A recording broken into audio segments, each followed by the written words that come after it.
So good morning guys, क्या हाल चाल हो रहे हैं आप सभी के। Guys this is Abu Dhabi and मैं अभी फ़िलहाल हूँ स्कूल जोन में। एंड आपको एक चीज़ दिखाता हूँ। देखो ये ना यूएई है, मींस दुबई कह सकते हैं, अबू धाबी कह सकते हैं या शारजा कह सकते हैं। ये सब ऐसे स्टेट है जिनमें मतलब पौधे नहीं होते हैं, जिनमें ग्रीनरी बहुत कम पाई जाती है। बिकॉज़ यहाँ की नेचुरली जो मिट्टी है ना, उसमें कटीले पेड़ हो सकते हैं, झाड़ियाँ हो सकती है, खजूर हो सकता है। लेकिन आपको मैं बता दूँ, इस देश में पेड़ नहीं होते, तो इस देश में ग्रीनरी की वैल्यू कितनी है देख रहे हो आप। मतलब किस तरीके से इनको एक पेड़ को ज़िंदा रखने के लिए कितनी मेहनत करनी पड़ती होगी, किस तरीके से इन्होंने ये सब डेवलप किया है वो देखो आप। एक हमारा इंडिया है, इंडिया की मिट्टी इतनी अच्छी है ना, वहाँ पे कोई भी फसल हो सकती है, वहाँ पे कोई भी पौधा लगा दो वो अपने आप हो जाएगा। लेकिन यहाँ पे देखो किस तरीके से पेड़ को ज़िंदा रखा जाता है। लुक इन दिस, हर पेड़ के नीचे ना एक ऐसा शावर लगा होता है, एक ऐसा फुहारा लगा होता है जो कि टाइम टाइम पर ये चलाते हैं। देखो अब ये यहाँ की मिट्टी गीली है, देख रहे हो आप। तो ये अभी कुछ टाइम पहले इन्होंने बंद किया होगा। और ये मिट्टी देखो आप, ये टोटल रंबल है। इधर यूएई में रंबल बोलते हैं, हमारे इंडिया में तो इसको रेत बोलते हैं, जैसे राजस्थान में पाया जाता है। देख रहे हो ये अभी गीला है। इस तरीके से ऐसे यहाँ पे ग्रीनरी के लिए ये पेड़ जो है ज़िंदा रखे जाते हैं। घास बोया हुआ है, देखो ये देख के आप कह ही नहीं सकते, ये व्यू देख के आप कह नहीं सकते हो कि हाँ भाई ये दुबई है, हाँ भाई ये अबू धाबी है, समझ रहे हो। क्योंकि यहाँ पे डिसिप्लिन इतना ज़्यादा फॉलो करते हैं। इन लोगों को नेचुरल जो चीज़ें होती है ना, उनसे बहुत ज़्यादा लगाव है, ये उनकी वैल्यू समझते हैं। देख रहे हो आप, ये पौधे इन्होंने खुद पे सेल्फ डिपेंड होकर ज़िंदा रख रखे हैं, क्योंकि इनके नीचे पाइपलाइंस बिछाई गई है। एक बढ़िया प्लानिंग के साथ इनके नीचे एक पाइपलाइन बिछाई गई है, जिससे हर पौधे की जड़ में पानी जाता है और टाइम टाइम पे वो पौधा डेवलप होता है, वो पौधा ग्रोथ होता है। देख रहे हो ऐसे कटे रंबल में जहाँ पे कोई झाड़ी पौधे नहीं होते हैं, उस जगह पे इन्होंने इतनी अच्छी घास डेकोरेट कर रखी है। लुक इन दिस, देख रहे हो कितनी अच्छी मेंटलिटी है इन लोगों की। किस तरीके से ये देख रहे हो, ये कनियर के पौधे हैं।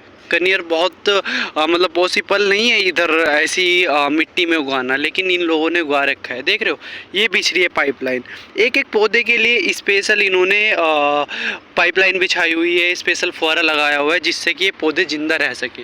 देख रहे हो ग्रीनरी की वैल्यू समझो इन लोगों से। और दूसरी चीज़ इन्होंने एक चीज़ और कर रखी है कि हम भी जैसे एटीएम से अपना पैसा वैसा निकालते हैं ना, तो एटीएम से हमारा 2 दिरहम कट होता है, यानी कि समथिंग इंडिया के 46 रुपये कट होते हैं। वो चीज़ आपको ऑप्शन दिया जाता है कि वो जो 2 दिरहम कट रहे हैं ना, वो आपकी मर्जी है, अगर आप देना चाहो तो वो ग्रीनरी को दे सकते हो इधर की। तो यार बस यही कहना चाहते हैं कि दुबई जैसा देश अपनी ग्रीनरी पे इतना ध्यान दे रहा है, क्योंकि इधर गर्मी बहुत ज़्यादा होती है। आपको भी पता है कि ऑक्सीजन लेवल अगर मेंटेन रखना है तो ग्रीनरी कितनी ज़्यादा ज़रूरी है। एक तो ऑक्सीजन आपको नेचुरल मिलती है, दूसरा चीज़ है वातावरण कंट्रोल में रहता है, पोल्यूशन कंट्रोल में रहता है ग्रीनरी से, समझ रहे हो आप। लेकिन ये चीज़ इंडिया वाले भूलते जा रहे हैं। इंडिया एजुकेशन की उसमें तो दुनिया में आगे बढ़ते जा रहा है, डेवलप की दुनिया में आगे बढ़ते जा रहा है, लेकिन कंस्ट्रक्शन के नाम पे कहीं ना कहीं वो ग्रीनरी को बिल्कुल तहस नहस कर रहा है। बाग के बाग कटवाए जा रहे हैं, इतनी बड़ी बड़ी मतलब जो पौधे होते हैं कई कई सालों, तुम्हें पता है एक पौधे को तैयार करने के लिए कई कई साल लग जाते हैं। लेकिन इंडिया में क्या हो रहा है, कंस्ट्रक्शन के नाम पे भाई यहाँ से हाईवे निकल रहा है, यहाँ पे ब्रिज बन रहा है, बहुत ज़्यादा ग्रीनरी को तहस नहस किया जा रहा है, जो कि गलत है, समझ रहे हो। इन लोगों से वैल्यू समझो, इन लोगों से पूछो कि एक पौधे को जिंदा रखने के लिए कितने एफर्ट्स करने पड़ते हैं। अलग ही इधर आपको पता है यूएई के अंदर, इधर दुबई के अंदर ना एक अलग ही कंपनी है जो कि ग्रीनरी के ही फील्ड में काम करती है, समझ रहे हो आप, जो कि पेड़ पौधे का ही ध्यान रखती है, सैलरी प्रोवाइड कराती है। और गवर्नमेंट उसको देखो कितना इन्वेस्ट करती होगी गवर्नमेंट उसके ऊपर। एक एक पौधे की वैल्यू समझो इधर। मतलब इन लोगों से पूछो कि गर्मी क्या चीज़ होती है। अभी देखो जैसे कि मई चल रहा है, मई का लास्ट है, मई में अप्रैल मई जून जुलाई अगस्त, इन 3-4 महीनों में ऐसी गर्मी यहाँ पे भीषण गर्मी पड़ती है ना कि टेम्परेचर 55, 56, 52 तक होता है, समझ रहे हो आप। तो ये चीज़ देखो, वैल्यू समझो यार ग्रीनरी की बहुत ज़्यादा। मतलब पैसे के पीछे मत दौड़ो यार, ठीक है। मतलब अब आजकल इंडिया में क्या हो रहा है, इंडिया में लोग बाग पौधा नहीं लगा रहे, बिल्कुल भी नहीं लगा रहे, बिकॉज कुछ लोग ऐसे हैं जो कि ग्रीन लीफ पे ध्यान दे रहे हैं, लेकिन बहुत लोग ऐसे हैं जो कि ग्रीन लीफ पे ध्यान नहीं दे रहे हैं, जो कि कंस्ट्रक्शन पे, डेवलपमेंट पे, कई गवर्नमेंट भी मैं बताऊँ ऐसी है इंडिया में जो कि मतलब कंस्ट्रक्शन के नाम पे, डेवलपमेंट के नाम पे ग्रीन लीफ को तहस नहस कर रही है, जो कि बिल्कुल गलत है आने वाली जनरेशन के लिए भी, फ्यूचर के लिए भी, क्योंकि इंडिया एक अच्छा देश है। इंडिया की मिट्टी में इतनी ताकत है कि वहाँ पे कोई भी फसल हो सकती है, कोई भी चीज़ वहाँ पे आप उगा सकते हो, और ग्रीनली तो इतनी होनी चाहिए वहाँ पे। देखो पहले के ज़माने में इंडिया में इतना टेम्परेचर नहीं होता था, क्यों? क्योंकि हमने भी अपने दादाओं से सुना है, पापा से सुना है कि भाई पहले गर्मी नाम की बहुत कम, मतलब गर्मी होती थी लेकिन उस तरीके की नहीं होती थी जैसे आज इंडिया में टेम्परेचर 46 हो जाता है, कभी कभी तो 50 हो जाता है। तो इंडिया और गल्फ़ कोई फ़ायदा नहीं है ना, दोनों में कोई डिफरेंट नहीं है, क्योंकि इंडिया ने अपनी हालत वैसी बना ली है।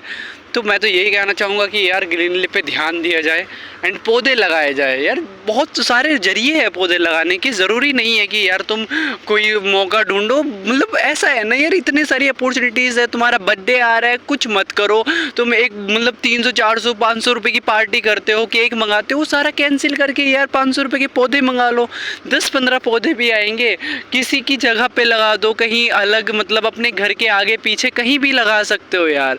तो ये चीज़ों पे ध्यान देना चाहिए इंडिया को ना, क्योंकि इंडिया इस फील्ड को बिल्कुल छोड़ते जा रहा है, अपनी ताकत भूलते जा रहा है कि यार ये आपकी जो देश की मिट्टी है बहुत ही ज़्यादा, मैं सीरियसली बता रहा हूँ, बहुत ही ज़्यादा स्ट्रॉन्ग है, लेकिन मजाक में ले रहा है इंडिया इस चीज़ को। आने वाली जनरेशन को बहुत दिक्कत होगी ग्रीनली को लेके।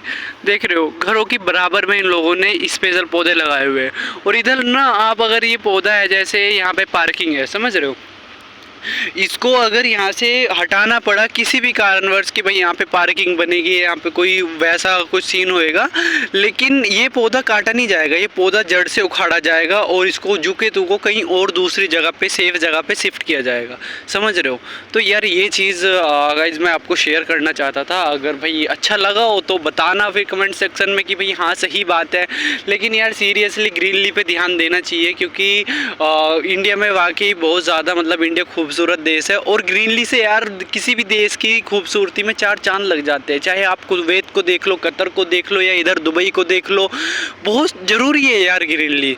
और पौधा देखो कितने संभाल के यहाँ पे ज़िंदा रखा जाता है, और इंडिया में पौधों में मतलब ना पानी देते हैं बंदे तब भी पौधा उग जाता है, ना उसकी केयर रखते हैं तब भी वो उग जाता है, फिर भी उसको उगे उगाए को काटने के पीछे रहते हैं।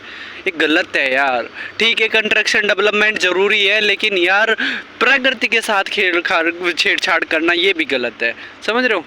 Okay you take care, bye bye, मिलते हैं फिर नेक्स्ट व्लॉग में, देखते हैं किस टॉपिक पे बनाया जाएगा। मुझे आज लगा कि यार ये कर लेते हैं क्योंकि बहुत ज़रूरी भी है। मैं देख भी रहा हूँ कि बहुत ज़्यादा ग्रीनली को तहस नहस किया जा रहा है इंडिया में, बिकॉज़ भाई हम सिर्फ ऐसा है कि कर तो कुछ नहीं सकते, किसी में सुधार नहीं कर सकते, लेकिन हो सकता है मेरी बात से 1-2 बंदा भी इंस्पिरेशन मिले उसको, तो वो भी 2-4 पौधे लगाए, बिकॉज़ मैं तो कर रहा हूँ इस पर काम, लेकिन देखते क्या होता है भाई। बाकी you take care and bye bye.